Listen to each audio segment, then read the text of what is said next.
In this episode, I'm going to show you how to fix a pinching pain in the front of your hip when squatting. Hey, what's up everybody? I'm Dr. Aaron Horshing from Squat University, and this is episode 9 of the Ask Squat You show. Bresson's World asks, hip pain when squatting? Like a pinch next to the hip bone. I stretch out my hip flexor a ton, and it's not helping. Alright, so today's topic is how to take a pinching sensation away in the front of your hip in the deep squat. Now, in order to really understand how to fix it, you need to understand what's going on in the joint itself.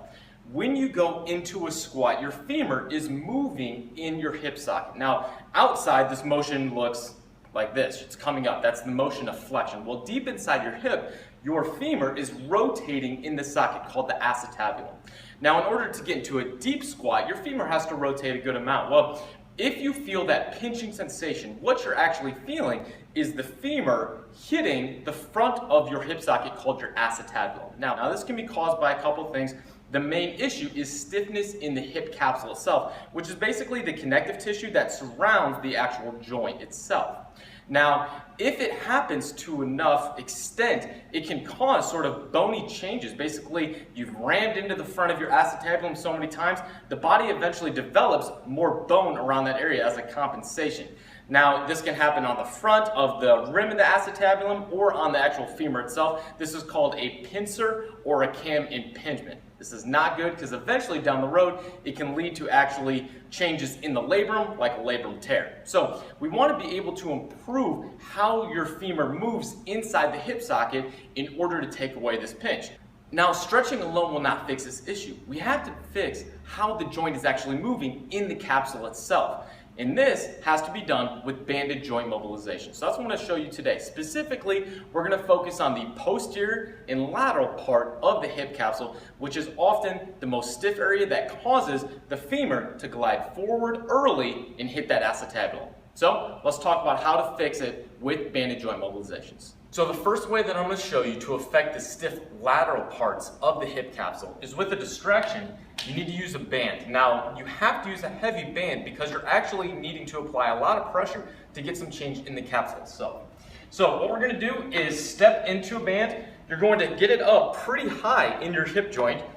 Get a good amount of motion away from there. So we're pulling laterally, distracting the hip inside the joint. Now from here, what you're going to do is 2 different motions. The first is internal rotation. Now for most people, when they get that hip pinched, they are getting it because their body is unable to get flexion with enough internal rotation. So basically that's the motion that causes the pinching sensation. So from here, because we're laterally distracting, we're pulling the hip away from that pinch. By pushing into it, sometimes we can get just a little bit of motion that is not causing that pinch anymore. So we're mobilizing into the position of what was causing that pinch before. From here, we're pushing about 10 times in and out, and you should feel a good stretch in the lateral part of your hip. And you can also go external rotation. So from here, driving out to the side, maybe about 10 times or so, or you can just hang out here. From here, we're going to do about 1 to 2 minutes of pushing in. Now, if you're getting a little bit of pinch sensation with the internal rotation, I want you to get maybe just a little bit more pull. Here, pushing in and then pushing out, okay, for about 1 to 2 minutes. Now again, after every joint mobilization, you want to recheck your squat and see if you've affected it in the way you want, because we don't want to do any joint mobilizations that's not really effective. So from here, we're jumping out, we're retesting our squat. Am I able to get deeper without that pinch sensation in the front of my hip? If so, that's the correct mobilization for your body. Now we also need to address the posterior fibers of that hip capsule. Now, when those are stiff, it causes the femur to start in an already forward position, which means as you go into your squat, it leads to a greater inclination of that impingement early on in the squat. So by stretching out the posterior fibers, we cause that femur to sit a little bit more even and decrease that pinching sensation. So how do we fix that? Well, you're going to get into that same position before, but instead of having this forward position, we are going to drive our knee into the ground like this. From here, we're going to plop our foot to the inside into a little bit of external rotation.